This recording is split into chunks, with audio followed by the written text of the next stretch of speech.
Well, welcome back in the continuing saga of the profound alteration from the male to the female figure. Now, since we last spoke, I've ironed all of the creases out of the cloth. I had to iron it twice, once on either side, to get it um, as well as could be, because when wool has held a crease for a very, very long time, particularly really good quality cloth like this, it doesn't want to give up that crease without a fight. So it took a couple of hours.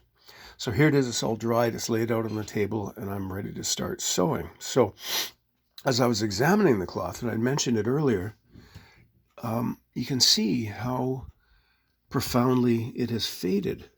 You can see this is the old crease, the former right-hand edge of the outside apron, which makes me wonder a little bit how old this cloth is, because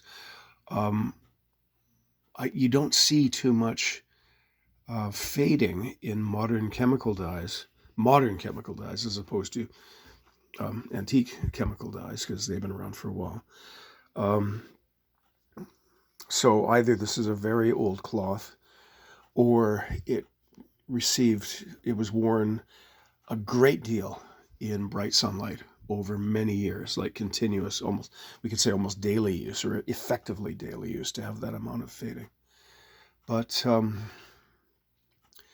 yeah, or a combination of the above. So the the concern I have now is, when sewing this up, am I going to encounter, with my new measurements at waist and seat and everything else, am I going to encounter a place where this difference between faded and unfaded is going to be finished it's going to be visible in the finished kilt? So the first thought I had was, well, we can turn the cloth inside out. We can reverse it, because there's no fading on the inside. And I take that from the historical precedent of the British Army, in which a soldier annually would be issued somewhere around 3 yards or more of cloth, 3.5, 4 yards of cloth, and it would be the full width as it came off the loom. So you would have the selvage edge top and bottom, and they would sew their kilt up they'd sew the pleats without any other tailoring, no cutting out of the back or anything, and then they'd wear their kilt, and then at the end of the first quarter, so January, February, the end of March, they would pick the seams apart, turn it inside out, sew it up again. End of the second quarter, they'd pick the seams out, reverse it end for end, and sew it up again. So they got 4 periods of wear out of the cloth. So you could present, each quarter you had a new unfaded surface visible to the observer. So, and I thought, okay, I could do that. But the first concern was, the inside apron isn't centered on the red. The inside apron is centered on the blue, and that's not at all unusual for a Mackenzie kilt, because the set is so very large.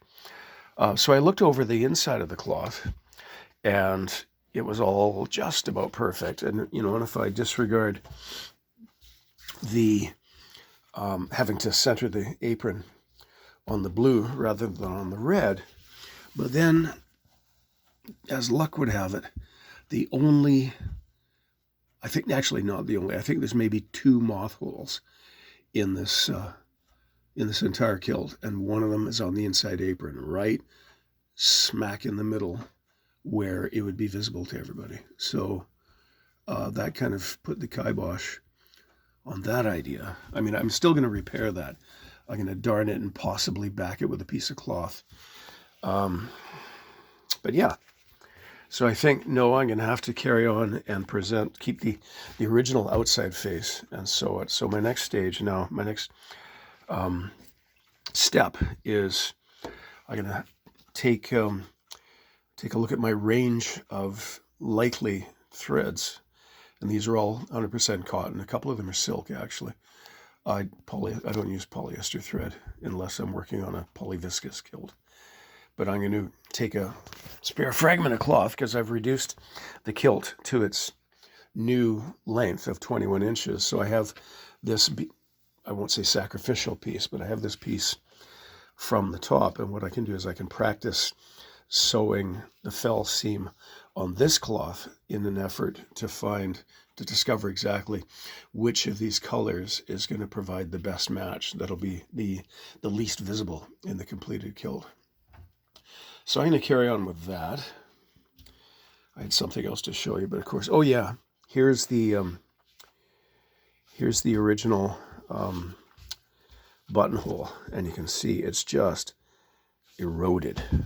It looks like it's been torn. It's that badly eroded.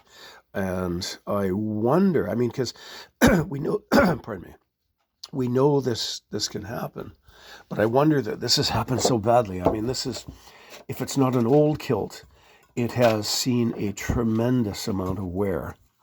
So I wonder if perhaps the cause of this incredible erosion might be the result of a buckle that was placed too far forward, too close.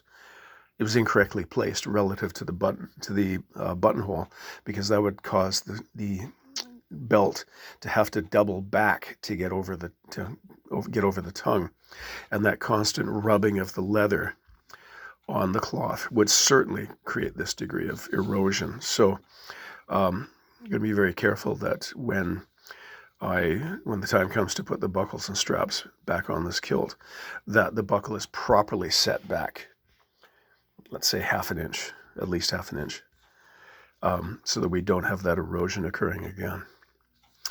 Okay, so I'm going to put everything away. I'm going to put the camera away. I think I have one client maybe coming this afternoon, but I'm just going to buckle down to it and let's see how much progress I can make on this today. What is it, the 29th? 28th? Something like that. It's Sunday in any case. So yeah, I'm going to get to it, and take care. Talk to you soon.